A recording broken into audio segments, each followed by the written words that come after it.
Hi, and welcome back to This Week in Voice, Season 4, Episode 12.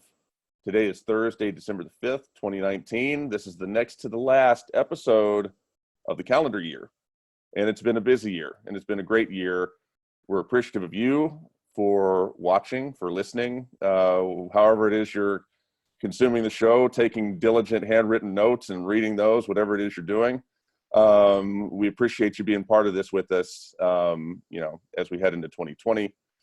We've got two fantastic guests today on the show. I'm going to start with Amy Summers. Amy, say hello.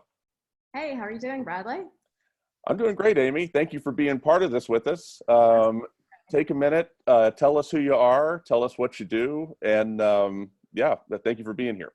Sure. I'm a public relations professional and a publicist, which means that my job is to pitch journalists and secure exposure and interview opportunities for my clients. I founded my company, Pitch Publicity, 17 years ago, and I work with clients all over the world to help them get their stories out to the masses. So as a communications specialist, I'm always on the mission to find innovative ways for people and companies to communicate what they're doing. And that's how I landed here in the voice community as an experiment to disrupt the book publishing industry. I launched the Pitch with Amy Summers last year, which has now become one of the most highly ranked communications and career flash briefings on Amazon's Alexa. It's basically a culmination of my life's career and work as a publicist, and through it helps others improve their skill of pitching and communicating in general. The Pitch with Amy Summers is also an example of what I really believe is going to be the future of how experts and professionals will disseminate their advice through teaching skills or thought leadership, and bypass a very slow and often cumbersome book publishing process, and instead use voice technology to create a platform for their message and a way to establish credibility and have impact on the masses that's more efficient, more relevant, and more sustainable. So, Hey, I'm on board with all that. Launching a book, I'm sure you are. No, that's excellent. And the fact of the matter is that there's a whole lot of people out there which, if they bought or had bought for them an Echo Dot, an Echo speaker, or whatever, and the only thing they ever did was listen to your flash briefing, they would be much better off. So you put something great together. We commend you for that. Thanks for being part of the show with us today. Thank you. Our next guest is Noel Silver. Noelle, say hello. And you're on mute. I know it would not, the space bar did not work for me. Hi, everyone. So grateful to be back on the show. So many things have changed over the course of the year. So it's just a huge delight to be here. Oh my gosh, so I'm so glad that Amy's here, because I did not know that you did that, and that is phenomenal. I did know the pitch, but I didn't put the two together. I'm like, oh wait, that Amy. Anyway, so really excited to meet you and be able to share this time with you. So for those of you listeners who don't know, I am the newly appointed, I suppose, Vice President of Digital Technology at NPR. It's a huge change for me. I've spent my career in large tech companies like IBM and VMware and Amazon and Microsoft.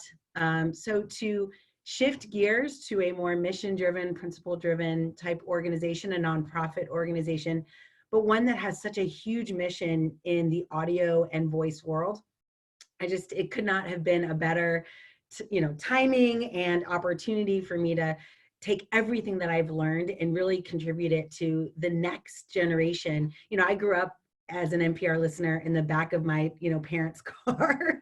But there's a whole, my kids, they're in the back of the car, but they're not listening to what I'm listening to. They have their own experiences on their own devices. And I'm very excited about what the voice world can bring to my children, to their children, right, to the future generations that are going to want to take advantage of this well-crafted, curated, produced audio content that NPR has become so well known for. So yes, that's my big news. Still very much an Alexa developer. My skills are still going strong. But definitely all of my effort right now is really focused on, contributing my highest and best to this new role at NPR. Yeah, well, they got a good one. And, that's exciting. NPR, first of all, we're pleased to have NPR as part of Project Voice, the #1 event for voice tech and AI in America, coming the week after CES. Shameless, not so shameless plug. Not so shameless, not at all. And excited to have both of you there. But that's such a great fit, and NPR is one of those things. It's at that institution level. It's doesn't matter what your politics are. It's NPR is above all that, and so that's all the pioneering and innovation they're doing. What a great place for you, Noelle. Welcome back to the show. Thank you so much. With that, we'll get to the news. Story number 1, it's a 3-parter. Project Voice Awards finalists announced. So this, we knew this would be a big deal. We won't spend a whole long time talking about this, but we wanted to lead the show off with this. We've got some fantastic folks who have been, first of all, there was a tremendous amount of nominees. I have not spoken about this. I have not really talked about this very much. I'll talk about it here. A tremendous amount of nominees came in over the appointed nomination period that we had. Some, we had a process in place where, if you're not going to attend Project Voice, you could pay a fee. If you are going to attend, you could make some nominations, make unlimited nominations, and just had a lot of really thoughtful submissions coming from a lot of different places. We sorted through it and produced what we produced. And we're excited about it. The finalists will be posted to projectvoice.ai today, but we're fortunate to have one of our finalists with us, Amy. Thank you. I was, very surprised, but I appreciate that. I'm excited. Sure. And Noelle, we honored you in January. You were in a bit of transition. I know, you can only get so many awards in a year, really. You're back on the grid. You're back on the radar in a serious way. We'll yes, this will be a whole new year. But no, last year it started actually at, with the Executive of the Year, and then I ended up getting a bunch of other awards. So honestly, I'm super excited about the newcomers. Many of these people are not like native voice people, which we've seen, over the last 5 years, a lot of people that have been there since the beginning, but there's so many new voices, new domains like Amy's, right? Where we're really, which is what I loved about your introduction. This is about teaching the world different ways to do things, different ways to connect, different ways to engage, different ways to get to your audience. I love that that's going to, an example like yours is going to enable people. And there's so many other people on the list that, are just not, I just love it. They were genuinely like, oh my gosh. And it was so great. I love that your organization is doing something like that to commend the work that people do. And it's done every year, right? So obviously the second you published it, people were like, but what about? Oh, you don't know anything about that. Yeah, the emails we and it's just, it's a sign that we've done some things right, that people are mad. That they care. That's right. That they're mad. And guess what? People are going to be mad if they don't win or whatever. And there's Bradley, they will learn to read your emails now when they come in. Well, here's my suggestion. Just make projectvoice.ai your homepage. Right. You know when to submit things. And that's right. All we can do is all we can do, but it is important to honor people in the field. And with the Outstanding Achievement Awards, which is a new thing for this go around, those people are not finalists of anything. They have won. Honoring, Paul Cutzinger and David Spitsky of Amazon, Kathy Pearl and Mandy Chan of Google, Brian Romley, Pete Erickson. So, he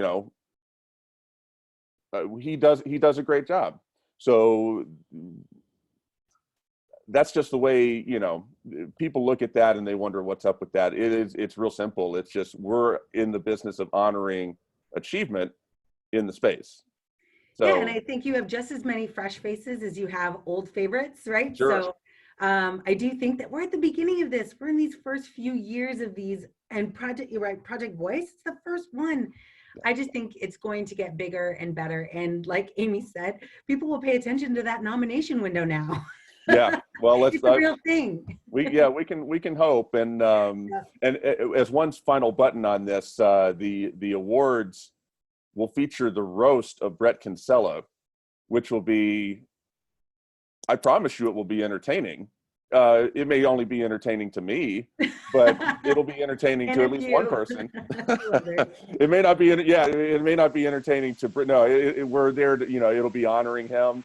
And it'll be something that people will want to be there for. The only other thing with this little story number one we're starting with is today at 2 p.m. Central Time, I believe is when we're coming out with this. The exhibit hall component of Project Voice is now sold out. So the Voice World Fair is completely sold out. It's just going to be a packed house. You're right, Noelle, it'll be a lot of familiar faces, but importantly, a lot of new faces too, because for this to grow, and we all need to see evidence of it growing, and we know it's growing. It can't just be the same people talking to the same other people about the same things. It's got to grow and evolve, and that is what this is doing. So sorry to burden the show with starting this with number one, but that's. And Bradley, I just want to say too, I really, being a newcomer to your voice community, I was very pleased to see Pete Erickson on your list for this achievement. His conference, the Voice Summit, is the first voice conference I attended, and he had me speak at it in 2 different sessions. But I have to tell you, just meeting Pete for the first time and being involved with that conference, and I go to so many other business conferences in other industries, but just being a newcomer, it was so welcoming, and the energy there was just, it really got you on fire. And what a great conference he runs. So just as an outsider coming in, I was glad to see that he's on your list. And I got connected to a lot of people at that conference. So I'm going to bill him for that product placement. But it's so honorable that who runs a different conference is honoring him. And I have to say, from a PR nod, that is really, I'm glad that you're acknowledging his work too. I appreciate that. I've gotten to know him well. He's a great contributor to the space, and we've gotten to know each other. So yeah, I appreciate you saying that, and honored to do it. Story number 2, Mashable. Poll finds women are nicer to smart speakers than men.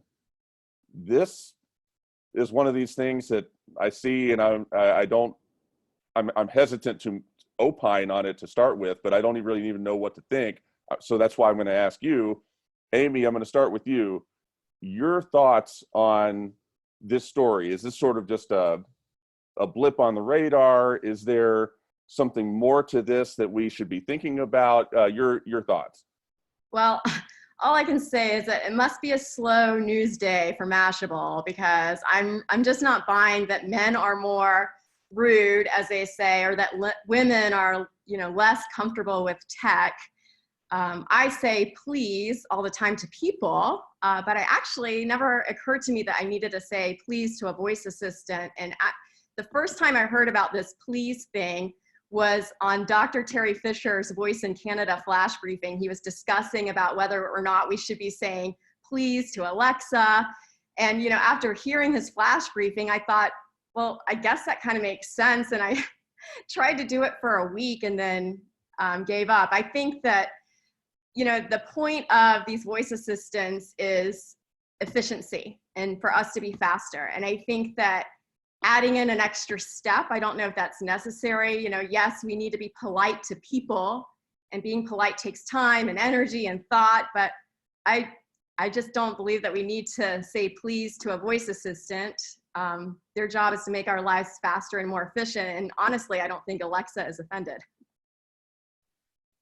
Yeah, I would be inclined to agree. Noelle, do you agree with Amy, or what are your thoughts? I am, of course, like gonna be like, yeah, I kind of know, not really. So I will tell you that I have a different perspective, mainly because I was on the team at Alexa working with the data scientists that were working on the model when, if you recall, like years ago, this article came out that said Alexa is making my kids into a bad word.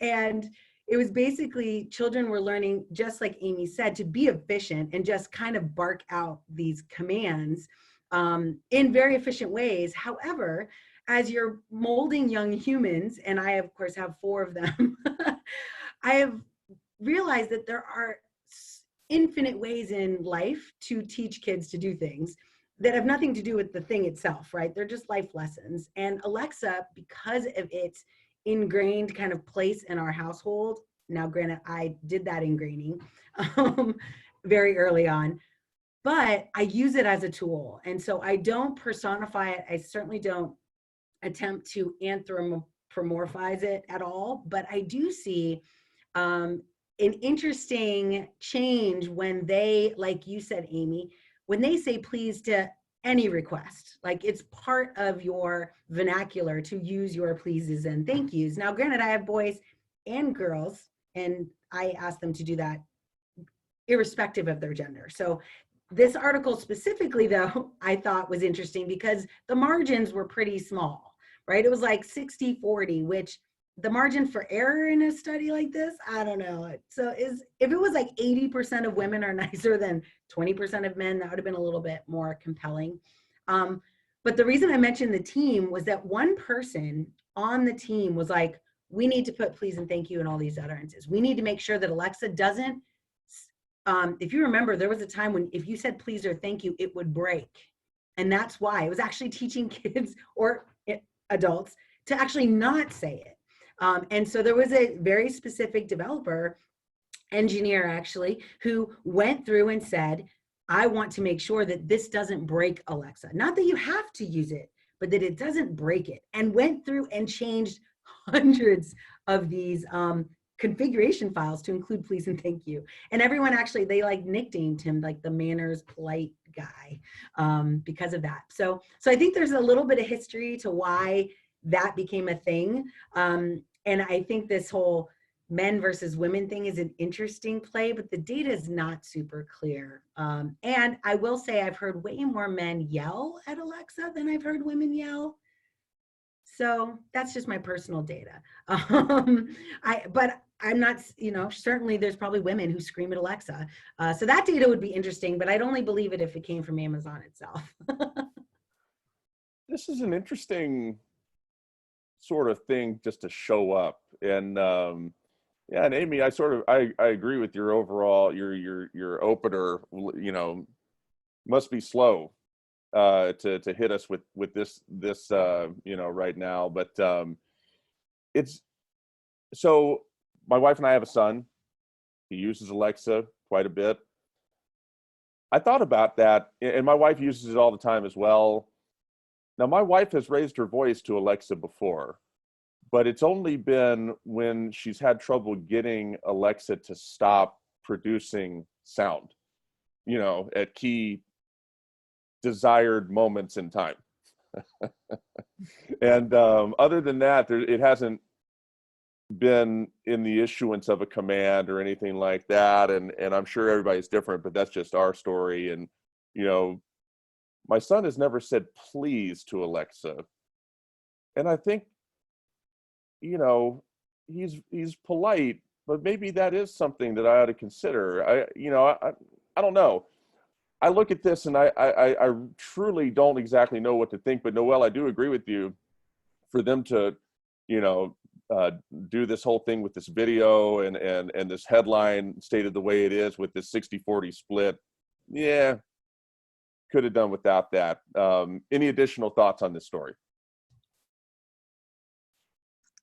I mean, we just don't need one more thing to like separate women from men. Yes. I don't know Agreed. why we keep doing this to ourselves. I mean, it's just not even necessary. It doesn't make a lot of sense to me. That's about as well put as that. Yeah, I'll leave it right there with that. I can complete agreement. Story number 3, the VoiceBot.ai story of the week. VoiceBot.ai, the leader in news and commentary for the realm of voice. I'll bill Brett for that as well. If you go to VoiceBot.ai, you will see a familiar advertisement at the top of the page. Go check them out.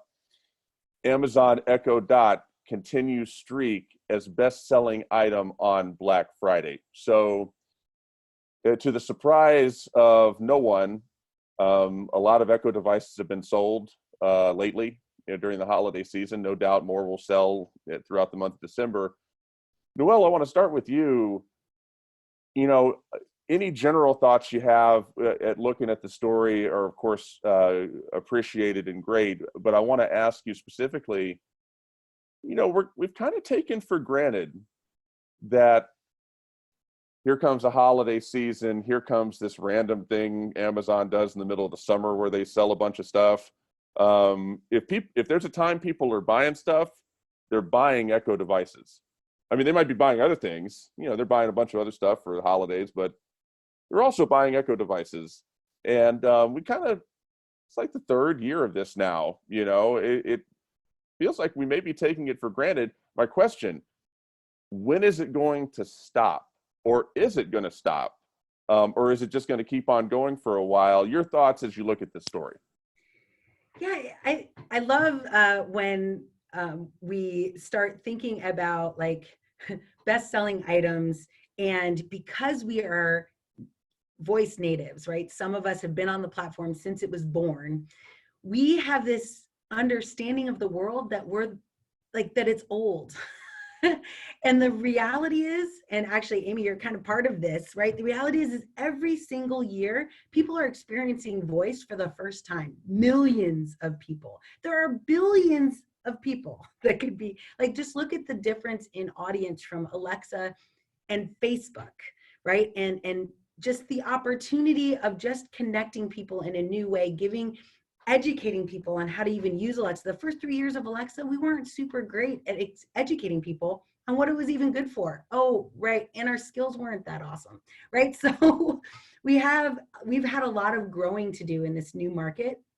But so no, it doesn't surprise me at all that this is the case. And I see it continuing indefinitely. If not the Dot, it'll be the next thing. I just bought an Alexa Auto. I swore I wasn't gonna, because I was very proud of my little Dot in my cup holder setup, but I did. And I also on Black Friday looked at the devices and went, is 33% enough to buy another 148th device? No, but I will one day, right? If there's another cool device, I'll buy the cool device. So I think there'll always be a market, especially now. Amazon's created this huge community of people that attend things like Project Voice that love this industry, and that will propel a lot of work. We've seen, like, all your journalists, only a few of those have been around for a long time, right? A lot of journalists are just getting into this work. So as more of the world understands what's possible with these devices, more people will use them. I remember Jeff Barr, he's the chief evangelist for AWS, Amazon Web Services. He attended one of my early talks, and he said something to me that has stuck with me. He said that talk, and it was one of my early talks in like 2014 about what Alexa is and how it'll change the world. And he said to me, he goes, you can do that talk for the next decade, like the same one over and over and over. And I don't think it was, though some people might say, oh, it's because I was so entertaining on stage, but it wasn't. It was because every time I do that talk, there are people in the audience, actually a majority of the audience, unless I'm at Project Voice, that don't know what is possible and don't realize how easy it is to use their voice every day in their kitchen. So I think we take it, like you said, a bit for granted because we're in this space and we see these sales, but there are millions of people getting a new device this Christmas, maybe even 10 million. So I think it's something to think about also as we create content, that we need to think about. There are people using my service I get more new users all the time, more in a higher trajectory than ever before. And my skill is built for someone who started using it 2 years ago, 3 years ago. So we as content creators have to kind of think about that too, that we're getting new people with new expectations coming to this platform every single day. Yeah, well put. Amy, your thoughts on this story, anything particularly stand out to you? And do you agree with Noelle? Well, absolutely. I think that the Amazon Echo Dot is amazing. I have a stack of them in my closet that I give away at speaking presentations or events. They're just very affordable. They're easy to carry around. They're stylish. I remember when Alexa first came out and it was this big black speaker thing. My first thought was, I'm not getting one of those because it doesn't match anything in my house and doesn't look good. So I think that, it's popular because it's unintrusive and you can kind of put it anywhere. And I think that as they get more, these speakers get more versatile, more people will get them. So it's kind of like having that when microwaves first came out, the big microwave, like where do you put it? And then they just kept getting smaller and smaller and smaller. And so less real estate, the less obvious it is, I think it's going to be more sales. It's an interesting thought experiment, and this is what I think about when we've gone through these cycles, like in these buying cycles. Amazon has done a lot of things well. There's some things they haven't done well, including the discoverability of skills could be better, and monetization could be better, and some other things. But they've done a whole lot right. And one of the things that they do is they've gotten in this cadence of these new devices, in the third quarter or whenever it is that they come out. They do that press event and they have all these devices. That's where the Echo Show came from. The look, the buttons, all of their new devices. This has sort of become this thing that they do, and it's interesting to think about. And I guess I would love to, if you have an opinion, I'd love to get it. If they didn't do that, if they didn't iterate on the hardware very much or at all, they just continue, maybe they iterate slightly on the form factor of the dot, and maybe they iterate slightly on the form factor of the speaker itself, and that's all they do. It would be interesting to see if, without all that other innovation going on, if that curve still looked like that. Any thoughts on that? Does the public appreciate all this innovation they're doing, or really has Amazon hit upon the form factors the core form factors, and they probably are wasting their time doing anything else? My personal experience and opinion kind of comes from my time when I was at Amazon, and the reason a lot of these devices were created was to just show the world what was possible, right? They were not money-making devices, though surely by now they must be in the black. But they weren't meant to be money-making devices. They were meant to show the Whirlpools, the GEs, the BMWs of the world, like, here's what you could do. And so here's like this reference architecture that you could build from. As a result, there's a dev kit that was created to help hardware engineers embed Alexa in many different ways. But these devices and the investment in these devices started off as being this, let's just show the world what's possible. And as they do that, right, they create this kind of new momentum. And so, yeah, I definitely think if they did not do that, and I, of course, saw it as a service, right? We wanted to build something that gave people vision and hope, and they didn't have to do it to satisfy a bottom line. They were literally doing it for like visionary and innovation purposes, and to give people an idea of the future of the computer of Star Trek. That without that innovation, we wouldn't be where we are today. I don't think we would be, Amazon would not be where they are today. But I also think that has now evolved where it's very hard once you have something that makes money and people buy, talk to Apple, it's very hard not to get caught into a product delivery mechanism, right? Where you're like, oh, now we just need to deliver product.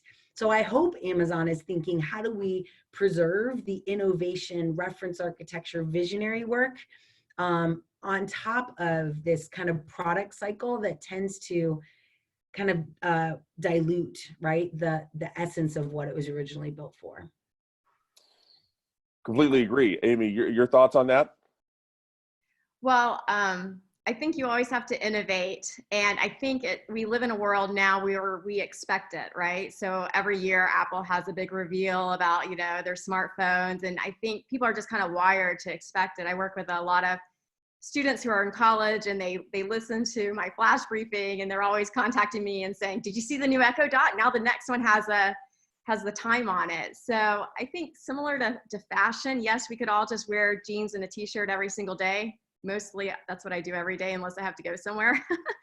But, the reason why we have fall and spring fashion week, here in New York and all around the world is because people want to feel different about, the experience. And so I think it's okay that they're innovating, and it will hook different people in at different times. Well said, both of y'all. I'll leave that right there.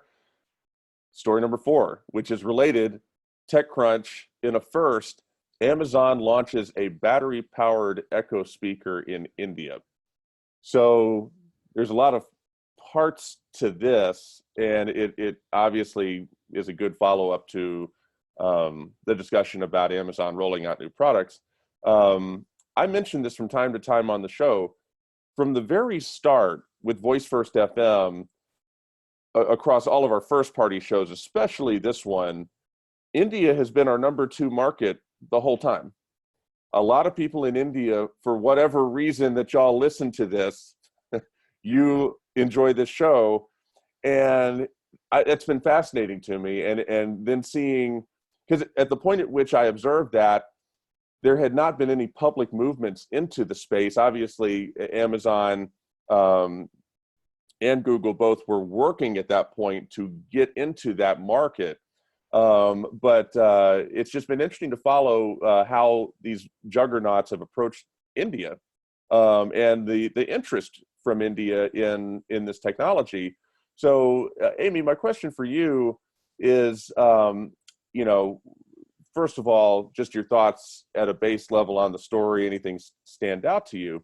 But also, just share with us your thoughts on voice abroad, and the how you view all of the potential of voice moving far beyond just the United States and impacting other cultures as well, because that to me is what's going on with this. Yeah, and I think it's fabulous, really. I mean, first of all, who doesn't want portability? So, I mean, it makes sense that we're going to go to batteries, and the fact that Amazon is launching it in India just underscores the importance India has on tech innovation. And I think that, India is a country to watch, not only for tech developments, but entrepreneurs. And I think we're going to see a lot more innovation coming out of India. I was recently contacted by an entrepreneur in India who is in talks with me right now about bringing the Pitch with Amy Summers, my flash briefing, into their country as coursework to teach important skills like pitching and networking to young entrepreneurs in India who are graduating from university with high honors, but are lacking important soft skills to be an entrepreneur. And the country of India, she told me, is putting a lot of money into entrepreneurism. They want more entrepreneurs out of India. And so, I mean, she literally Googled pitching, and my name came up primarily because of all the flash briefings I've done at this point. And, we're looking at doing this, and I think it's very exciting. I have a huge audience for the Pitch with Amy Summers around the world because of the smart speaker being in so many places. And so I think this is really smart, and we need to, it's a great way to reach people in other countries. And I think that other countries like this are thinking more innovative.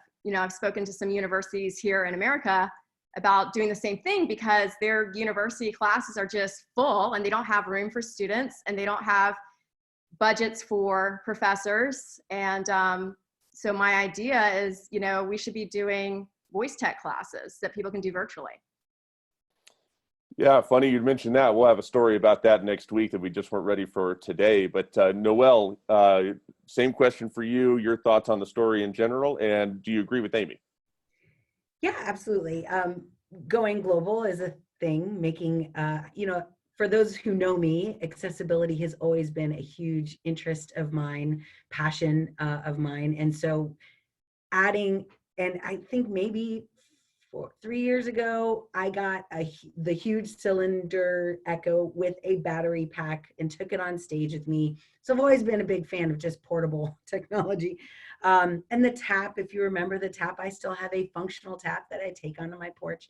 But from my India perspective is a little bit different, only because I last year was on an AI road tour and visited 6 cities in India and saw such a huge opportunity with different partners, different leaders, different entrepreneurs and startups that were already extremely well versed. As a matter of fact, it was the first time I saw on a telephone pole, similar in the United States where we'd see like someone advertising for like buying houses, they had an advertisement for AI engineers on a telephone pole, which would indicate that there's way more people just walking around with skills in AI than maybe we have here. So I think there is a wealth of not only people that are interested in tech, but also just a hunger for knowledge, a hunger for information. And there is a huge market. The one thing though, I did see when I was in India though, which always troubles me when we, as the West, push into countries like this with products, is that there were also very, very poor areas, very, affluent faced with poor, and not just a little poor, like outside plumbing poor. I remember going into the Microsoft office, which is all glass, beautiful, amazing, and looking out the window and seeing, shacks, no doors, like plywood sheeting, weird craziness. And so my heart, instantly goes to, great, if we're going to do that, how do we do that meaningfully? How do we do it in a way? I love what Amy said about bringing, how do we create entrepreneurs that can bring money and resources into that area? There's just a lot of good we can do along with the technology. And so I hope that doesn't get lost in this kind of mad rush to like, yay, we can sell more devices. How do we also equip them to use those devices to get education, like the pitch, or like, any number of different categories of content that's available today. Like NPR. Like NPR, dang it. Like NPR. Like NPR. NPR everywhere. NPR. That's what yes, exactly what I said, yeah. It's interesting to try to separate, and thank you both for that commentary. So it's interesting to try to separate what the innovation and the utility of the smart speakers brings to international audiences. What percentage of it is that, and then what percentage of it is American cultural imperialism? And it's all obviously woven together, but it's fascinating to sort of watch and keep up with. And one of my favorite stories that we covered on this show was in India. One of the popular uses of smart speakers is ordering, and Noelle, you might have been I forget who was on the show when we covered this, but one of the popular uses of smart speakers is to order produce. And you order produce with your smart speaker, your voice assistant, and it'll get brought to you, like imagine Uber Eats, except you don't pay up front. You pay in cash when the person brings it to you. So right off the bat, Americans aren't down for that. No, nobody trusts each other even remotely close for that. But it's fascinating to see as the technology becomes more ubiquitous and proliferates, how different cultures respond and react to it. So yeah, thank you both very much for your thoughts on that. We will wrap up quickly here. We got 2 stories to close. Story 5A, Siri contradicts meteorologist, news at 11. I'm going to skip over this. This is a great video to watch. Basically, the gist of it is meteorologist is sitting there talking about how it's going to snow, and then Siri says, "Oh, there's no snow in the forecast," and then this conversation ensues. It's actually it's one of those sort of artifacts that people will point back to this snapshot in time that we're in. I'd much rather focus on 5B. The Santa tracker is now activated on Google Assistant. This is where it's at, for me. Google Assistant, kudos to having the Santa tracker on there. Of course, there's some Alexa skills, including, Noelle, one that you had your hands in, Dear Santa, which we featured in the book. But your thoughts, anything about either one of these stories, and Amy, I'll start with you. If there's anything that stood out about either one of these stories that you found interesting, I would love to hear that. But your thoughts on the Santa tracker now being activated? Well, it's probably a good question for Noelle because I don't have kids in my house. So my reaction to that one is, I think a better skill would be, how about the Santa fact checker? Because I think parents would appreciate that when their kids start questioning about Santa, like, how do reindeer fly? And why does Mrs. Claus have to stay home and work while Santa gets to go all around the world? I mean, when you start getting those tough questions, I think the better skill for parents would be, don't ask me, ask Alexa, because then they can get out of continually lying to their children about what's going on. Then they can say later, well, I didn't lie to you, it was Alexa. So that's my thoughts on the Santa one. Okay. That was awesome. Oh my gosh. That was awesome. Lying to your children. I mean, that's another episode. Yeah, let Alexa lie, because when they grow up and say, I never said that about Santa, it was Alexa, just blame it on her. Using AI to get out of these complex situations. Well, I will certainly jump in with the NORAD tracker when it hit Alexa was amazing and awesome, and was just such a huge, it was a huge opportunity for me to engage my children with voice in a way that they didn't need me, right? Like, could actually just go and ask.